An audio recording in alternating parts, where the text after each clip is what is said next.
This is a strange story. I've never told the story, and hoping it's okay to tell. So would you say this is the first on Chillionaires? Yeah. I'm going to give you a story that I've never told. All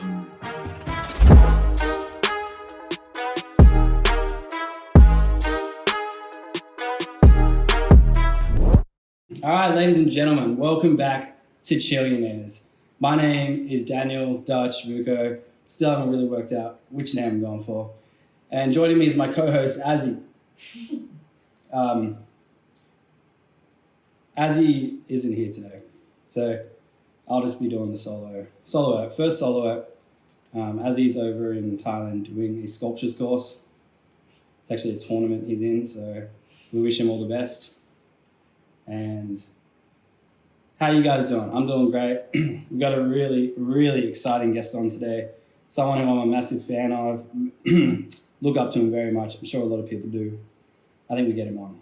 Ladies and gentlemen, our next guest is an entrepreneur, author, media marketing genius who is widely recognized as the co-founder and director of the billion-dollar company Finder. He's the king of crypto, living in the castle made by crypto. Ladies and gentlemen, it's Fred Schebesta. Woo! So just roll in here. You just roll in, brother. Wait, can I sit next to you? Or is Yeah, that... you can sit next to me, man. Sit wherever you like. It's Chillionaires, man. How are you, bro? Good, man. How's this? How coming in hot now? How's that? How's that? Does that sound good? Am I chilling? Yeah, you got the whole chill. The hair's chilling. You got a good energy. Good We're vibe. hanging out. Yeah. We're making it happen. We're waiting for the sun to go down here in the Chillionaire crib. Man, The chill crib. the chill crib. Yeah. I like that. We're trying to look for like little slogans and sign-offs for this podcast. So maybe Chilling in the crib. If anyone wants to come chill in this crib, I'm telling you, this place is where it's at. It's pretty tough to get in here, by the way. I've discovered that it's like high security. I love it. Well, actually, it's kind of... Because there's Chillionaires in here. There is too many Chillionaires, they might say. But it's also quite a ghetto building, which I like. Because then you come in here and it's nice. Like, it's all right. Like from outside. It's like one of those places where it's like unsuspecting, and then you come inside and there's like Chillionaires of ideas. Yeah, right. That's why we kind of came up with the idea. We're like very much inspired by this view, and we're like, let's get some cool guests in. That's why we got yourself in here, mate. Doing my best. Let's Well, I dig it, and I think that's what makes a magical place, right? It's about the energy, it's about the vibe and the people, and then. I think that's what you guys are creating here. It's nice. I like it. Thanks, man. Really appreciate it. Really appreciate you coming on. We want to get to know more about you. Like, I've seen you on TikTok. So can you make sure this angle is on Fred, please? I did. Oh, thank you. That's our producer, Heidi. She's on top of everything here. Unlike myself. Heidi's like well and truly on top of it. Yeah. She got the cat out. She got the waters out for you. We got Portia here as well. She's hanging out. You got the two greens going on. Yeah, I know. I said wow. colour. You're more than welcome to hop on at some stage if you like Portia, but if you don't want it, it's totally fine. Who does the cat love more, the producer or the That's a or the That's speaker? a good question. This could be a whole podcast about that. Who does the cat love more? Yeah. Okay. Let Neo decide. Well, at the end of this podcast, we'll find out. It'll probably be you. No. But mate, yeah, look, He I probably stumbled. smells the cat, my cat. Don't worry, he does smell. He just did a big poop in his kitty litter. We managed to get rid of that just in time. With the essential oils. Yeah. Done. Amazing. But yeah, mate, look, so I stumbled across you on TikTok. Actually, no, my friend Bernie Shade sent me one of your videos via Instagram, and he was like, you gotta link up with this guy Fred. You're like an entrepreneur. You co-founder of Finder, crypto king in Australia, probably the world actually.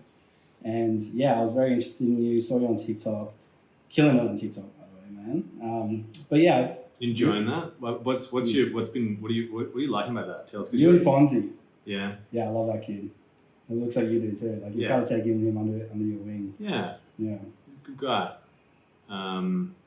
He's a young kid and he's coming up and he works really hard.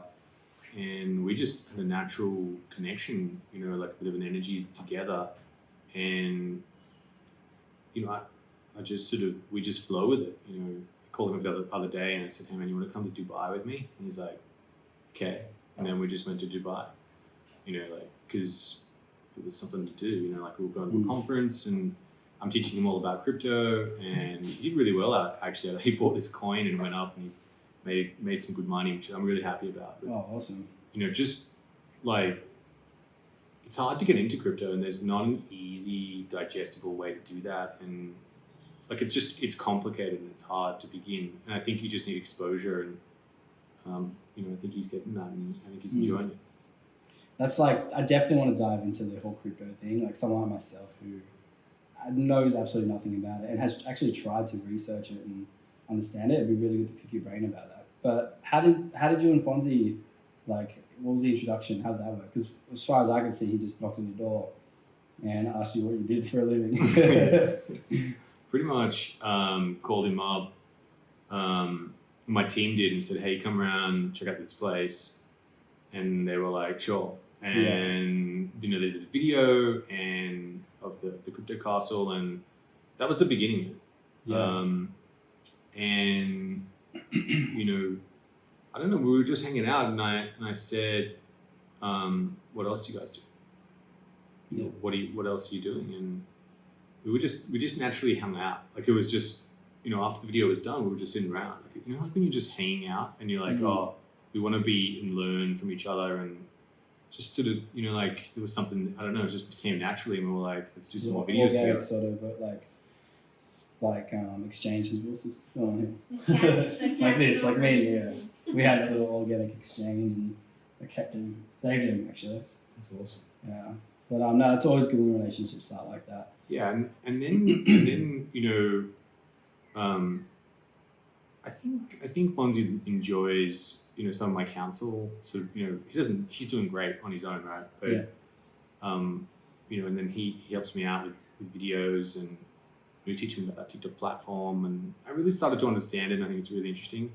And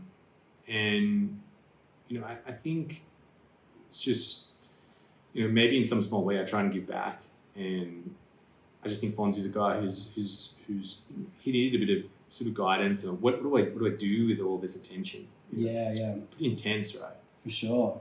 Especially these TikTokers, because I guess they're getting in a way, overnight success, which I don't like to say because I think that everyone works hard for what they want, but TikTok can just blow you up so quick, and to have 1 million followers in a week or whatever it is, it can be very daunting. So it's crazy. You're like an older brother to him, kind of thing. It's some small way. Yeah. I think when Fonzie worked really hard for and I've seen these other TikTokers now. I've met a few of them, and a lot of them made pretty average videos, lots of average videos, and then they'll just hit one, and then boom, that's the one. That's the formula they've got. Yeah. And then they start building on that. It's like any content creator. It's like you got to find that right mix of chemistry or social engineering and then but they've worked hard for that. I've seen them as I've spoken to a lot of their stories. They try different platforms before that, and they sort of I kind of got there but I kind of didn't, and I guess at its core Finder is really a content platform, right, to some extent. And we've been making content for a long time, so I admire content creators, and you can talk about it, but I sort of come from a slightly different angle about search engine marketing, which is still a lot about content as well, but it's got the same kind of chemistry but just slightly different. You just got to get more of an audience, and you've got and I guess once you catch it, but in social it just lights. And like you say, once you find that formula, what's working for you. So you're obviously really big into crypto, NFTs. I'm enjoying NFTs. Yeah, you're enjoying those. So, and you're you're a co-founder and director of Finder. What's motivating you to be on social media, which I find interesting? Why? Because you have such a really incredible look, the hair, the personality, the energy. What's influencing that, and what's the kind of drive behind that? Is there something that you can get from that for yourself, or is it just some fun? I haven't figured that out exactly. Maybe I should be a bit more strategic and more intentional. It's really about, to some extent, building a personal brand. Yeah. And that brand, I think, builds awareness, and then whatever I'm involved with tends to do a bit better.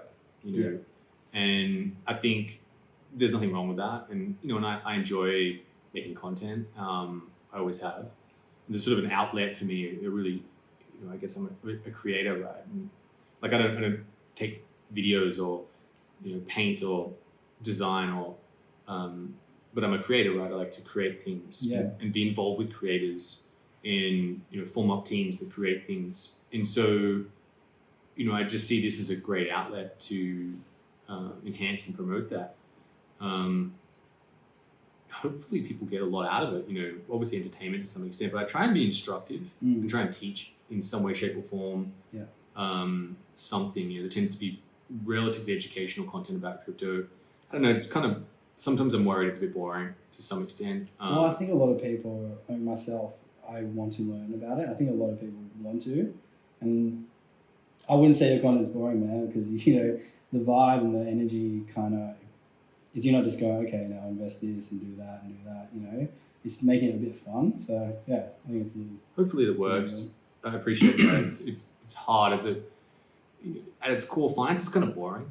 Yeah. Like it's tough. Like, we're not talking about like, skateboarding or like snowboarding or skiing or, football or soccer or like something really cool. We're talking about money and then numbers, and it's kind of like, obviously the things that are associated with money are kind of cool, like cars and houses and boats and planes and, clothes and brands and, those kind of things, and they're kind of associated, but actually the nuts and bolts of actually getting money together is relatively boring, right? Well, I feel that's why it's hard for people to get into, because there is a lot of work behind. Like, it all sounds good, like chuck, I don't know, $500 on an NFT or put it into Bitcoin or whatever, or Dogecoin, and you're just like, oh, tomorrow I'll have 20 grand. But when it doesn't happen, you actually got to be watching, the scales and the levels of where it's going and stuff. So I think, myself, I'm guilty of that, I've only put a few $100 into some, coins here and there. Let's leave it there. But what's like a layman's term for people? Like, how's an easy way to explain it, maybe, like without it sounding boring? I think the easiest way, let's talk about a story right now. So, and it's pretty pertinent, right? So in Europe right now, one country invaded another. And what actually happened was, I don't know if many people are aware of this, but the actual Ukraine government put up a Bitcoin and Ethereum address and raised $22 million in like 48 hours. Yeah, right. Got sent straight to them. They could immediately use that, right? So there's a perfect use case there. Then that's incredible. Yeah, and so there's a great, I think there's money still going through into those addresses. I think the other thing that's interesting was, if you look at what happened also in the Ukraine right then and there, is that the central banks actually stopped people being able to send money out of the Ukraine. And when they did that, what was interesting was that the actual number of people buying Bitcoin in Ukraine went up 4x, because they were leaving. They were like exodusing their country. And we have an office in Poland, and they were welcoming people into Poland from the train station, and they had nothing. They had whatever they were carrying. And so if you couldn't move your money out, how are you going to get money out? One way is to store value with Bitcoin. And the way I think about Bitcoin is, it's like digital gold. So let's go back in time. My grandparents left Vienna just after it was divided up into 4 quadrants. They actually lived in the Russian quadrant, which was quite a tough area, let's put it that way. Yeah. And they bought stamps and brought them over and then sold them as a store of value. And so if you think about crypto, and think about that's one use case, right? So fast payments. 2, you can store value with Bitcoin. Yes, it goes up and down in value. Sure, I get it. But over the long haul, it's going to go and store its value, right? Mm-hmm.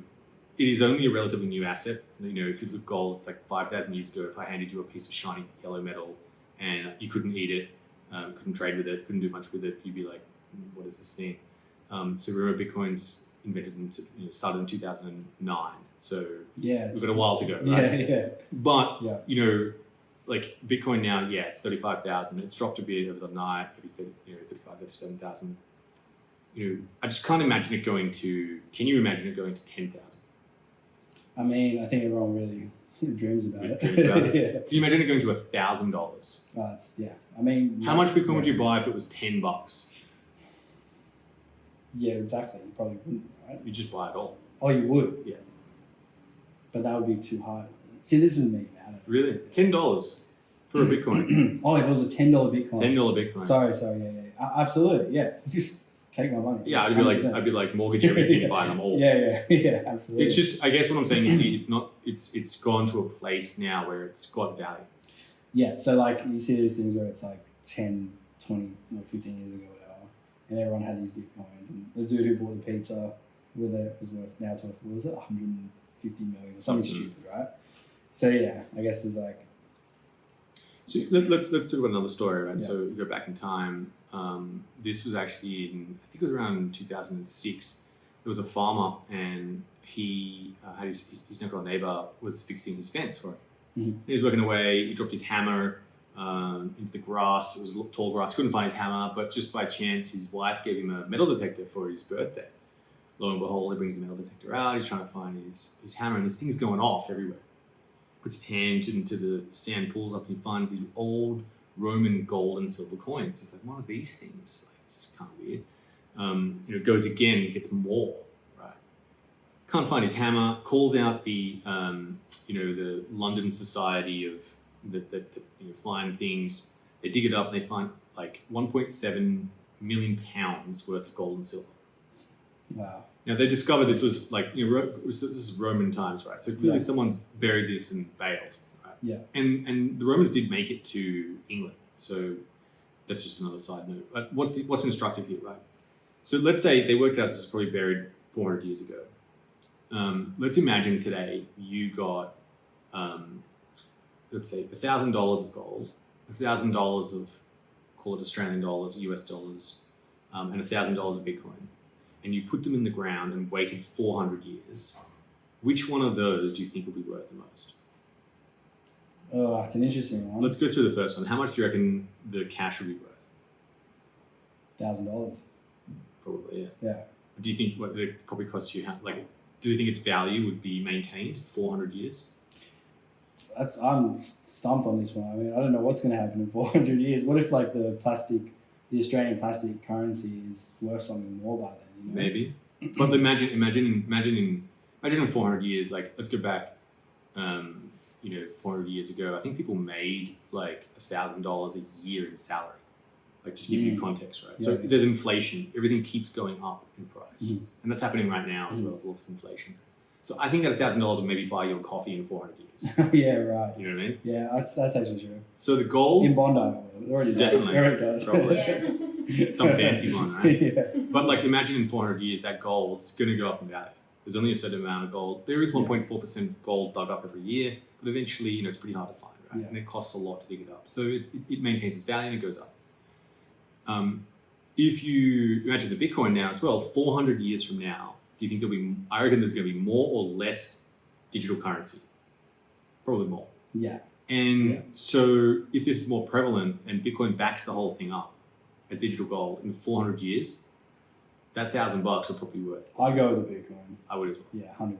Like, But it's $1,000, isn't it? Okay, I was going to go with the Bitcoin. and for anyone listening who doesn't want their Bitcoin, doesn't value it, Yeah.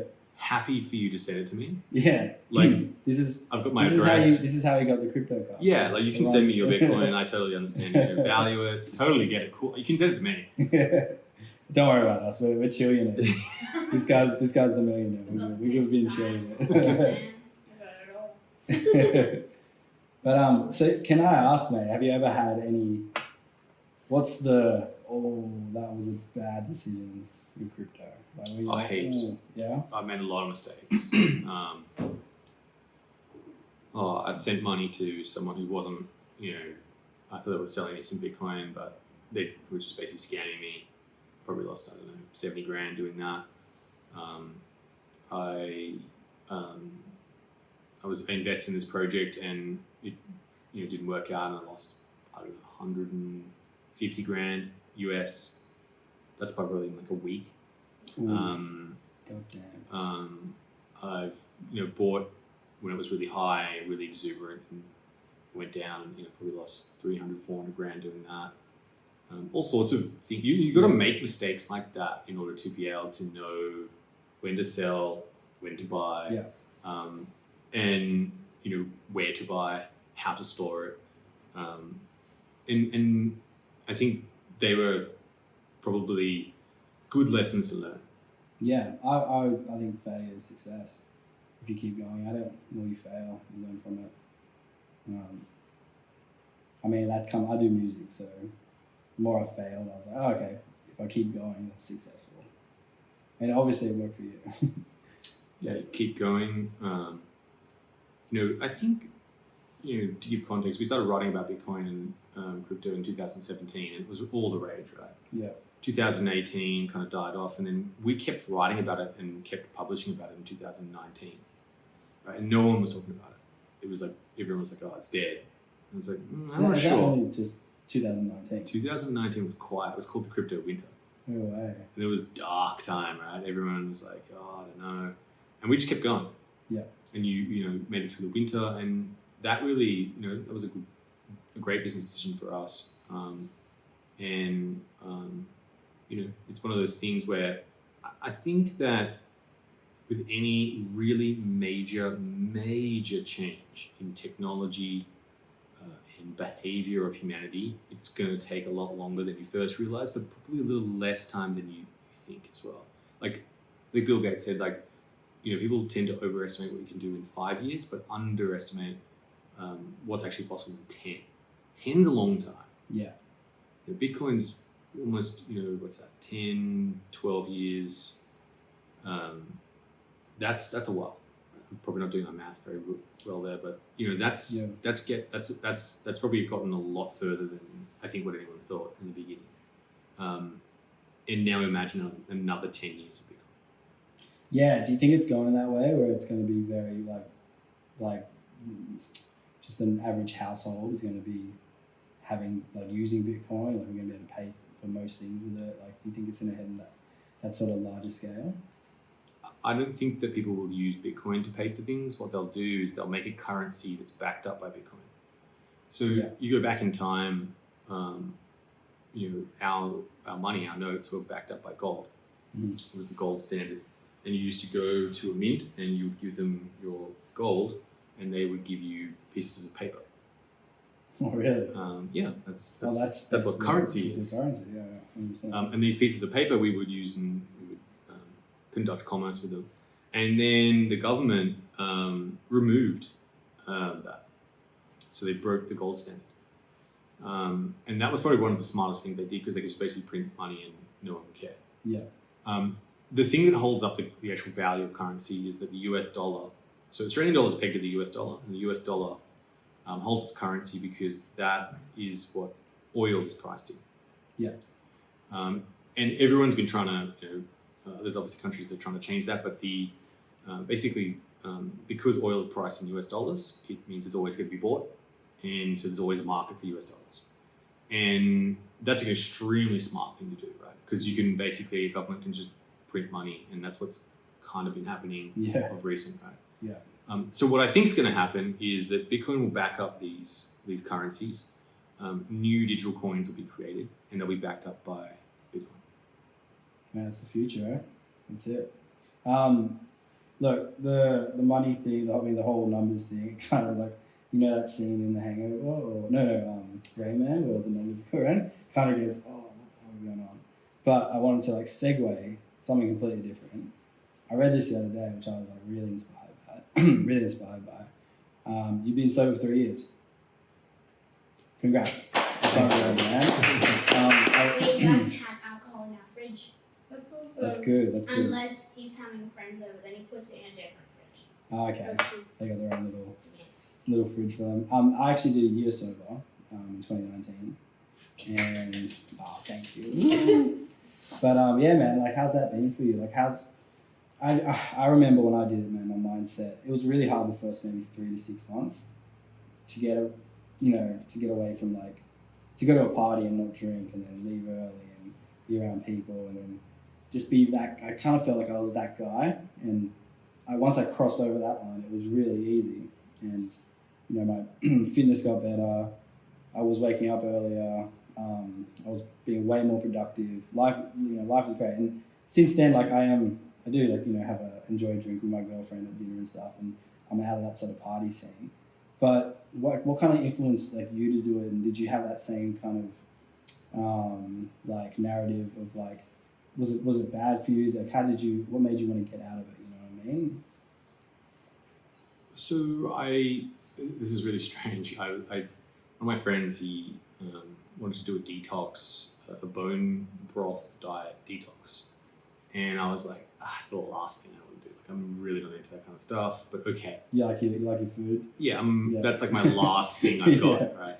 Yeah. I've removed. Yeah. He'd probably rather die than like go spice free or like. Are you a spice guy? I like spice. Oh He man, loves spice. we went to this pizza Steak. place. He only likes like good steak. And he doesn't like McDonald's. And I think he'd rather pass McDonald's and like go 3 hours without food than having to go. That's a Wow. good thing to have, man. I wish I Than having had to, like, that. if it was a 3-hour road trip and there was a McDonald's and then someone was like, do you want to go to McDonald's? He'd be like, I'd rather go to 3 hours without food. Oh, Go to wow. McDonald's. Oh, that's good. He does not That's like good. McDonald's. Sorry, That's a good McDonald's. takeaway. No McDonald's. Do you like McDonald's? I don't like the burgers. Mm. My mom doesn't like it. My dad doesn't like it. I'm not a big fan of it. My sister only likes the chicken nuggets. Nothing else. Oh, it's a good trait to have, trust me. Yeah, so bone broth.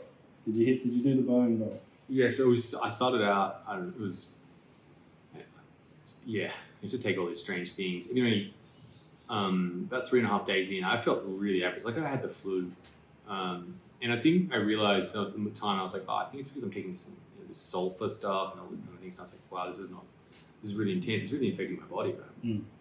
And so it was Father's Day. We went to my sister's house. They had like pancakes and everything. That's just another thing. And I wasn't eating. I was just like, oh, it's just the worst. The night before we went to like one of my favorite restaurants, and then it was just the worst. And I was like, no. And then I was sitting there, I was like, why am I doing this?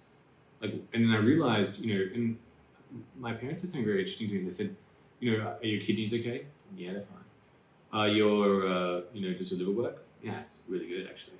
And now you're putting sulfur in your body. No wonder you feel unwell. Yeah. You gotta ease into that. Yeah. It's like, hey, ease up on the sulfur. Yeah. So I was like, okay, actually, I think the thing I'm doing is probably making me unwell. So I need to go the opposite of this. So stop that. Then from that moment, but that first meal, I just went, okay, I was just really interested in very careful about what exactly I did put in my body. And this is strange, but at the time I went and saw Jordan Peterson speak. Oh yeah. And Jordan Peterson, obviously quite, some people like him, some people don't. Yeah. But, I think he has had some really interesting and smart things to say. Very constructive to an extreme level. And I actually asked him a question at a session. I asked him, how do you go from being not only successful, but going from successful to hyper successful? There's a difference between, I think, going from like, where you are to being successful. That's one thing. Well, I saw you write this on your Instagram post the other day. You're searching for hyper success, which I did want to get to. So yeah, but continue, man. So that was the goal, and I was like, and he answered the question. It was quite a long answer. It was at the Opera House on stage, and he sat in one chair in front and just riffed for like 12 minutes straight to answer that question off the top of his head. I was like, wow, this guy's performing, right? Yeah. But he's on fire, and every single point was just magical, right? Yeah. Wow. And I was like, wow, look at that level of mastery, how on point he is, how focused, disciplined. This is someone who's at their prime, their peak. And I thought to myself, you could feel it. You could see it just smack. energy just coming out, and like he's pulling like from like Greek, Roman, like Asian philosophy, deep like biology, science, just riffing it all into one. And I don't know if he meant to say some of the words he said, but he was just rolling them out. Right? And it actually all fell into place. All on the money. Yeah, that's On point. That's dope. Yeah. And he said another thing, and he said, okay, if you want to, get into a better self, one thing you can do is just write a list. And on one left-hand side, you write, okay, here are 5 things I could stop doing. And on the other side, it's 5 things I could start doing. And I want, to achieve your goal. And what I wanted to achieve was to be and operate at my pinnacle self, my best version, physical, mental, emotional. Yeah.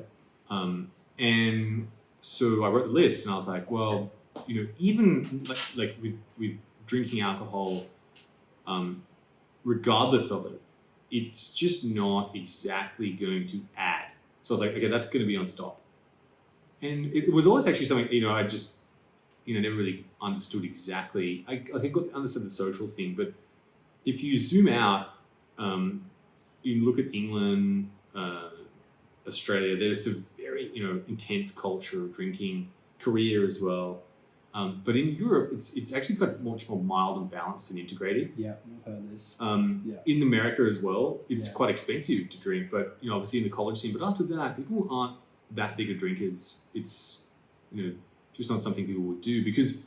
And so I took all of that and I was like, okay, maybe I'm just gonna put this on the stop list. And I just stopped, and then I went through the same thing, the social discomfort, but then it wasn't really that uncomfortable because I was like, I felt amazing the next day. Yeah. And I was the one who was up doing stuff again. And then the next day, and then what I noticed was I started getting momentum. And this went through a phase, and I just started just nailing things and being on point, being focused. I was like laser focused. And then that started building, and I was like, oh, I'm remembering stuff from 3 months ago. Then I'm remembering stuff from 9 months ago.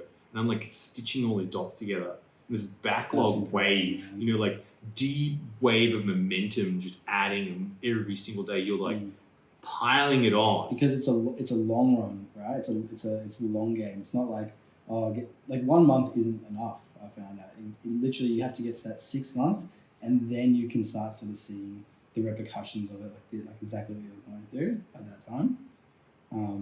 And that's it's a hard thing, especially like you're saying for Australians, people in England and stuff. It's such part of our culture because even with me, I remember I had a manager for my music, and even to meet up with her, I would have to have a beer before I left or something just to take the edge off or something like that. And I was doing that with all my friends and all social events. So it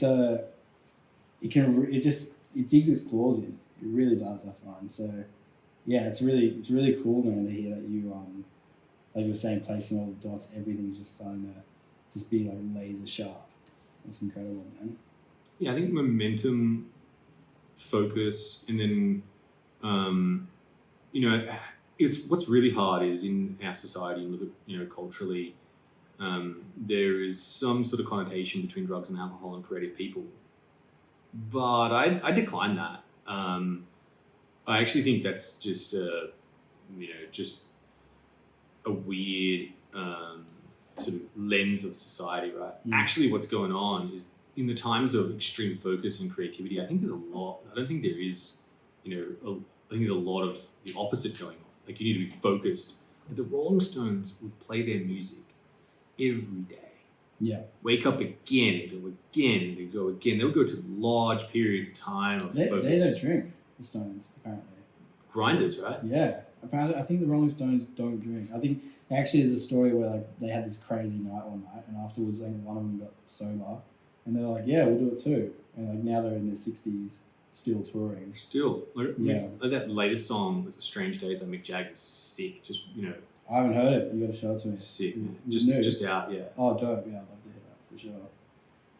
Yeah, man, I don't know, when I read your post the other day, I was like, yeah, I think I need to, because even though I've got a lot more under control now, and I'm not like sort of relying on alcohol through social situations and stuff, I feel I'm not at that, this is that door I need to get through, where I'm just like bang, bang, bang, laser sharp, and Be your best, bro. be your best. That's it.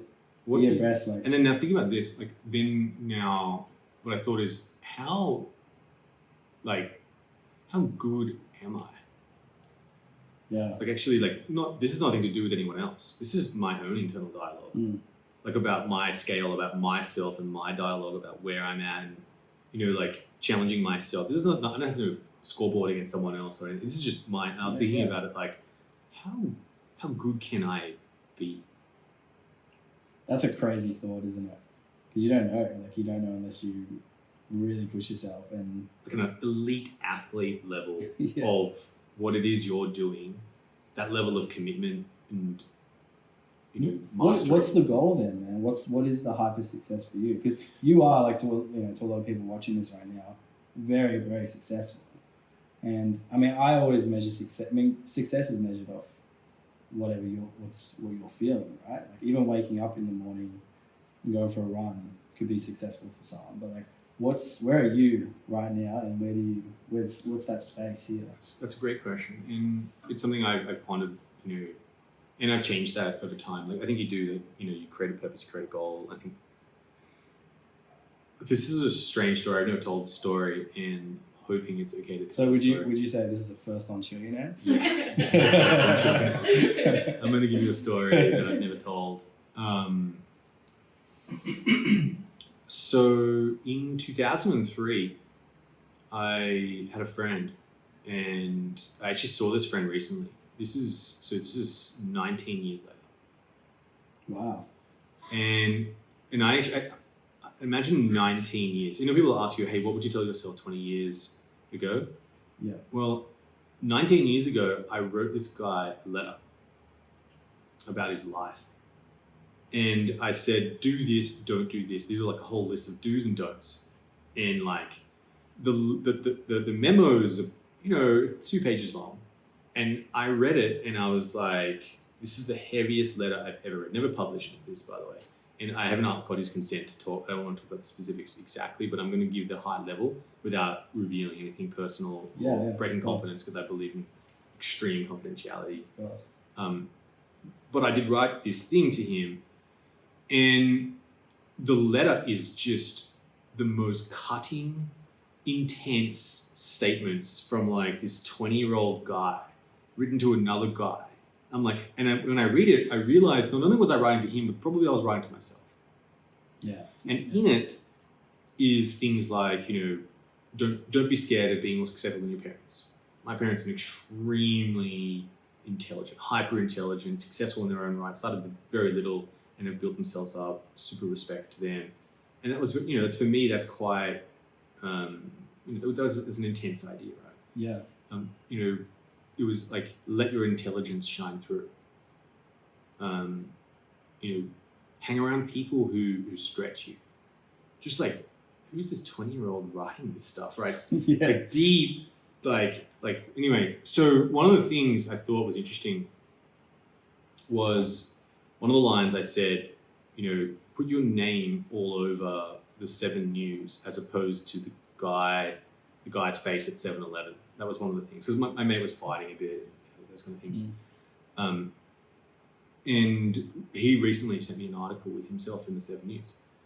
No way. This guy stopped drinking, turned himself around, and has become, you know, extremely successful in his own right.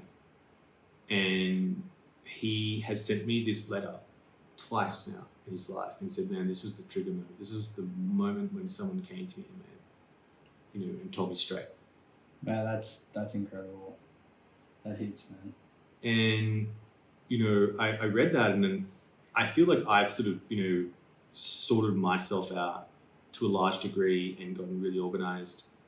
And it's almost like when I read the letter, I was like, yeah, I sort of now have really got myself into that place where I'm on that journey.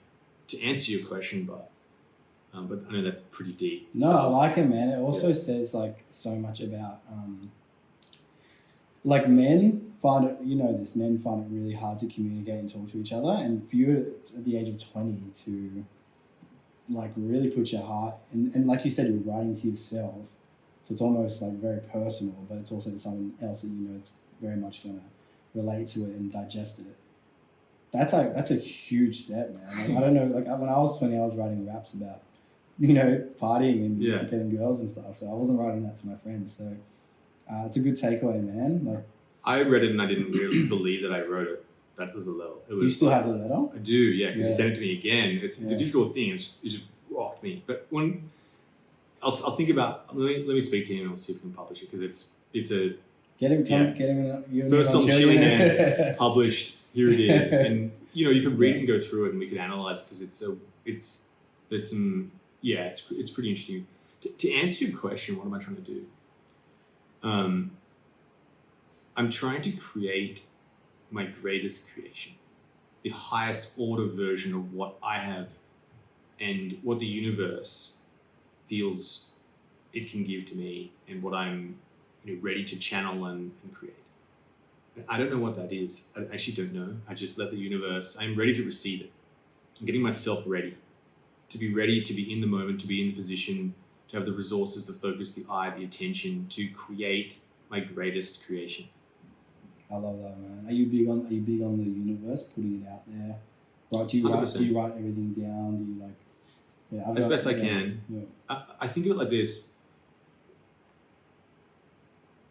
When I'm in a mode of creation, I ask, it sounds unusual, but I ask the universe for that I am ready to receive what it is to create my greatest creation. And I have a reminder actually on my phone that goes off each day, 3 times a week, and just reminds you to ask. I felt the other day I wasn't quite ready yet, and so I have to still get ready. And that's Is that spirit mentally? Spiritual is also physically. Is it yeah. waking up early? Are you one of those? Are you a 5 a.m.? Exercising. Yeah. I don't know. Like, I like as best I can. I have an unusual sleep pattern, but Yeah. but it's more, was I ready to receive and create? I wasn't, and I felt it. It's like when you ask that question, are you ready to receive and create your greatest creation? Yeah, that's You ask yourself that question, right? Deeply inside yourself, are you ready for that? What do you need to do in order to get ready? Go and do those things. Write that list down and go and get busy doing those things, and then you will get ready. And so, this is a big call on myself, right, to say I'm not ready, but I didn't feel I was ready because there was just something blocking me, and I had to go get it cleaned up. My ego was too strong. I wasn't humble enough. I have to get back to being humble, get back to being connected, get back to like understanding customers and problems, and really dig in, lean in, and listen. And the universe will talk to me, and I will be ready when it's ready. I love that, brother. I find that really interesting, though. You said your ego was too big. Can I ask, like, what is that? Is that the success you've had? Is that the bank account? Is it the people? Do people want stuff from you? Do you feel that sort of energy, or is it, what kind of drives the ego, or is it your own? Is it you looking in the mirror and going, "You're the shit," when you should be maybe?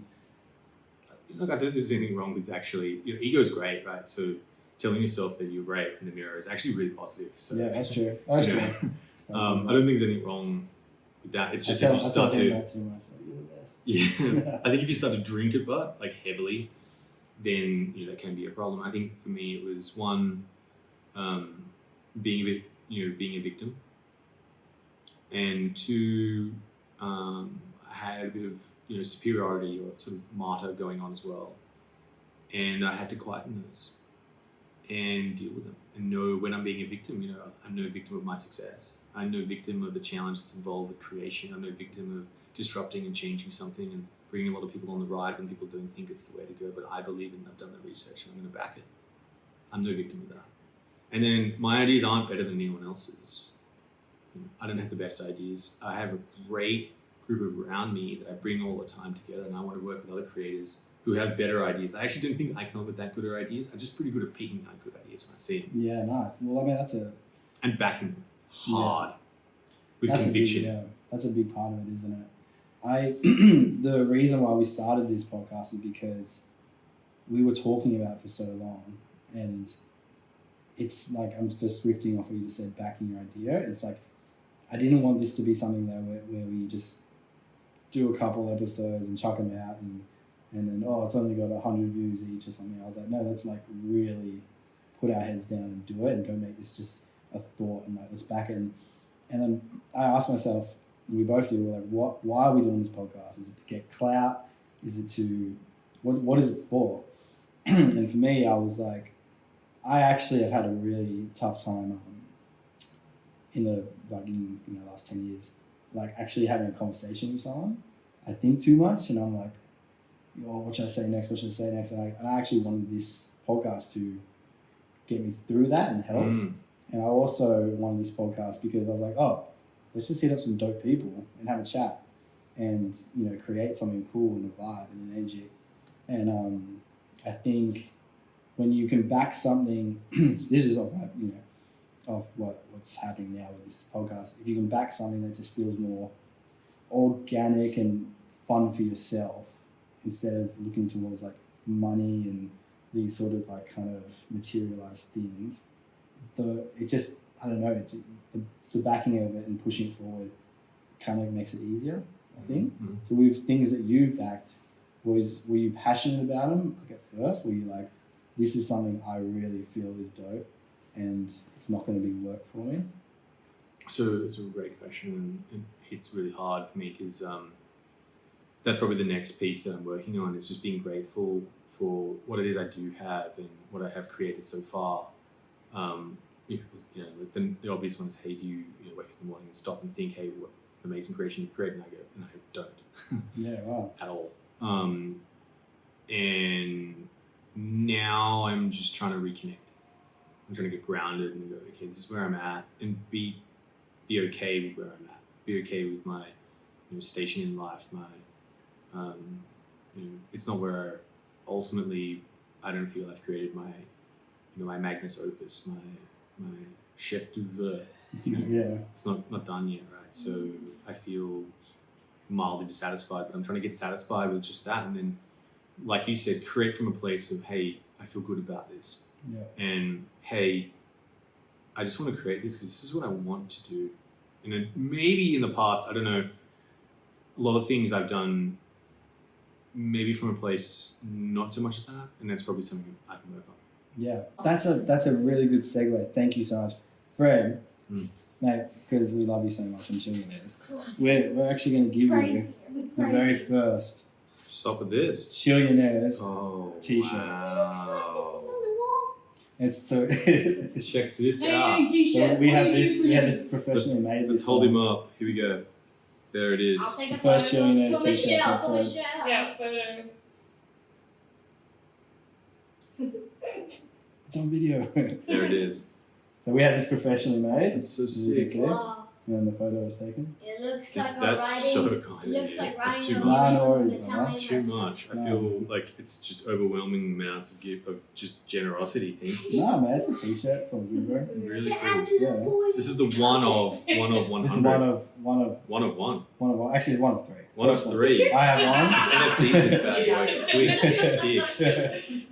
So I have one, you have one, and Now Azzy, the who show. is in Thailand doing his ceramics course, has one. All right, we could get together and Chillionaire it up. Man, I was thinking we could do a burger. Chillionaires. At Wanna do a the burger angles, review? Yeah. could you Let's do Are that. you into burgers as Bro, well? I've been wanting to do burger reviews Yeah. for so long, I came and I saw along. you doing one. I was like, oh, this could be it. Chicken burgers. I do chicken burgers. I came it's along. yeah, well, Little then L. that- Stop Big L chili combo. Doing. What is that? We forgot to say we're gonna order some when you came in, but we were like, oh, let's get everything. So we've actually forgot to ask. We can still order some now. Wow, that is my Little L. go-to. Do you guys want us to order some now? Little L is amazing. When we lived in Tamarama, we used to get Little L a lot. The one in could Coogee. And then be we apparently didn't isn't as good. have It's a not as dining good. table. It's not as good. You know what? They miss the chili I sometimes. ate They're on the the love. table Do you guys want us for to like- order some? You know what? If this is a 4 message years. to anyone involved with the Lale management, Yes. you can please Yeah. sort out your It's kind of Coogee fun sometimes. establishment and, to like, be more it's good. exact You just more get used to it proper afterwards. and like in get Japan, disciplined on the I chili. always I've Like, we have a chili problem. 100%. And how am I going to deal with this? Yeah, Fred needs chili. We all need chili, and a lot of I'm people are going to saying- support groups about this. I'm gonna clip this now. We're putting this on TikTok. This is I- going viral. I've literally been going to chili support groups, and little L is like bumping me, and I can't get the hit. It's just serious problems. Where's the chili support I'm gonna groups? get a Photo. Man, this is serious Yeah, I'm stuff. gonna get a photo of the chef. For Michelle. Michelle needs everything, so I'm gonna get. Do you guys actually want us to order some burgers, or we're gonna have to jet some? We're gonna have to go Yeah, that's soon cool, that's because we're on duress. We'll do Unless, this burger review soon, man. for what sure. is there a message back? No, there's not a message from us. Can you just check? Arch. All right, we can probably roll another 10. Is that I'm okay? Michelle. I'm So, yeah? temporary. Probably do another 10. Yeah, cool, Is man. that cool? For sure, yeah, that's perfect. We got heaps, man. But definitely, let's do the burger review, man. That's going- Yeah. that's going straight out to Little L management. Please Yeah, man. sort out your Coogee establishment. We can't. Because the Bondi one doesn't deliver every year. Right? No. And Bondi is so disciplined. If you're ever like, I need it, just to hit me up, I'll run it out to you, man. I think I'm there for my homies like that, man. If you really need that, I've twice had to send the burgers back. Oh nah, that ain't it. You can't be doing that. You can't be supporting. Imagine you ordered a chili, and I wrote in all caps, "Hey, I know this is really annoying, but you have missed the chili Dad, 5 what did you times call and have him? not delivered them. Hey, can you please make sure you put chili on this burger? No chili." And I just The audacity. Fred, mate, you got to run. we got a jet. You got a jet. Thank you so much for coming on, mate. We really, really appreciate it. Thanks. I wish we could talk longer, mate. You've got such a. I hope there's some good content. There. No, there is 100%. Burger review. Yeah. I see that there. Yeah, mate. Let's get into that. I'll message you. We'll see when we can. Yeah. some time. We'll talk Come to around and I'm Fonzie. telling you, try the Coogee one. You'd be like, "Is it?" But Little L management, sort this out for us. That's the only thing I'm going to clip is Little L management. Get the chili from Coogee. Like that. All right, ladies and gentlemen, thank you, Fred Schebesta. I mean, Make sure you like and subscribe and do all the other things. Thank you for watching Chillionaires. Peace.